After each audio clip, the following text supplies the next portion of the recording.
Hello friends, कैसे हो? मैं अच्छी भली हूँ, आप भी अच्छे भले होंगे।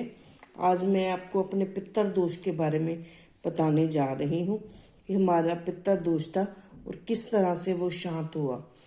हमारे घर में जब भी कोई खुशी आती थी उससे पहले ही गम आ जाता था, उससे पहले ही परेशानी आ जाती थी या उसके बाद आ जाती थी। मतलब खुशी में गमी का आना लाजमी था और हम बहुत परेशान थे। और जो भी बच्चा हमारे घर में पैदा होता था और उसको उसके टेवे पे पितर दोष लग के ही आता था। बड़े पंडितों को दिखाया, उपाय किए, मगर कोई काम नहीं आया। ऐसे ही पंडितों से दिखाने से ऐसे ही किसी के पास में एक दिन बैठी थी तो पितर दोष की बातें कर रही थी।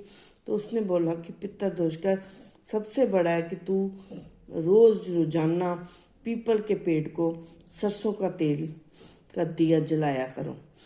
तो मैंने सोचा चलो, कहा है उन्होंने तो कर लेती हूँ। तो मैंने ये काम शुरू कर लिया। तो उसके बाद मेरी बेटी की शादी आई। मुझे पहले ही चिंता पड़ गई कि कुछ ना कुछ गड़बड़ होगी, क्योंकि शिवांग की शादी की थी तो ऐसे ही अभी शादी का रखा ही था। तो मेरी देवरानी के भाई की डेथ हो गई। मतलब कुछ ना कुछ सुन लेती थी। उससे पहले बड़ी बेटी की शादी की थी तो तब हमारे ताई जी की डेथ हो गई। उससे पहले जब मेरा बेटा पैदा जब हुआ था तो तब मेरी मदर की अभी 2 दिन का ही था तो मदर के फादर की डेथ हो गई। कोई ना कोई उस मुंडन के लिए लेके गए अपने शिवांग को या अपने बेटे को, तो पीछे से मम्मी के नंद के हस्बैंड की डेथ होगी, ननान भैया जिसको पंजाबी में कहते हैं, उनकी डेथ होगी। ऐसे सिलसिला चलता ही आ रहा था। तो मुझे जब भी कोई खुशी का काम होता था मुझे पहले ही चिंता पड़ जाती थी कि अब क्या होगा। मगर जब मेरी छोटी बेटी नंदी की शादी से पहले मेरे किसी ने बताया तो तब से मैं घर के पास छोटा सा ऐसे ना पीपल का पेड़ अपने आप खाली प्लाट पे उग गया। तो उसको मैं पानी पूनी देने लगी।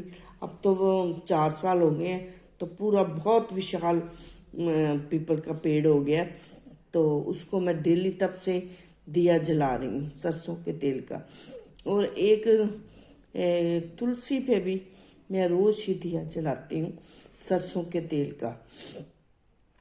सरस उसका भी यही है कि देखो, घर में नेगेटिव एनर्जी तो आती ही आती है, हमेशा ही आती। देखो, हम बाहर से जो जूते पहन के आते हैं वो घर के अंदर ही ले आते हैं।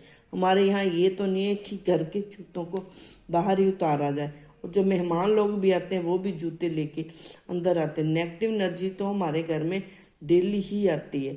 इसलिए उस नकारात्मक ऊर्जा को दूर करने के लिए तुलसी के पेड़ पे भी दिया जलाना बहुत ज़रूरी है। सॉरी, इसी प्रॉब्लम से मेरी वीडियो नहीं बनती।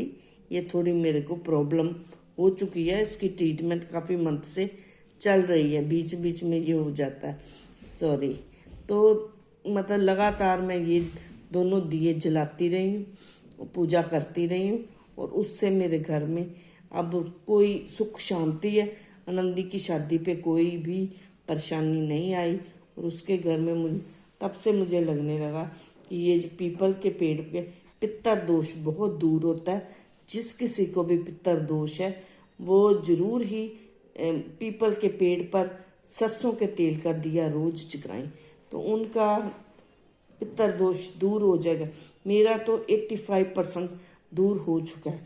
कुछ छोटी मोटी घटना हो जाए तो अलग बात है, नहीं तो मेरे घर में तो खुद से बहुत परेशानी थी और मैं बहुत ही परेशान थी इस से। और मेरा सिर्फ पीपल के पेड़ पर लगातार ये सरसों का दिया जगाने से ये दूर हो गई है। तो आप भी अपने पितर दोष को इस तरह से ठीक कर सकते हैं।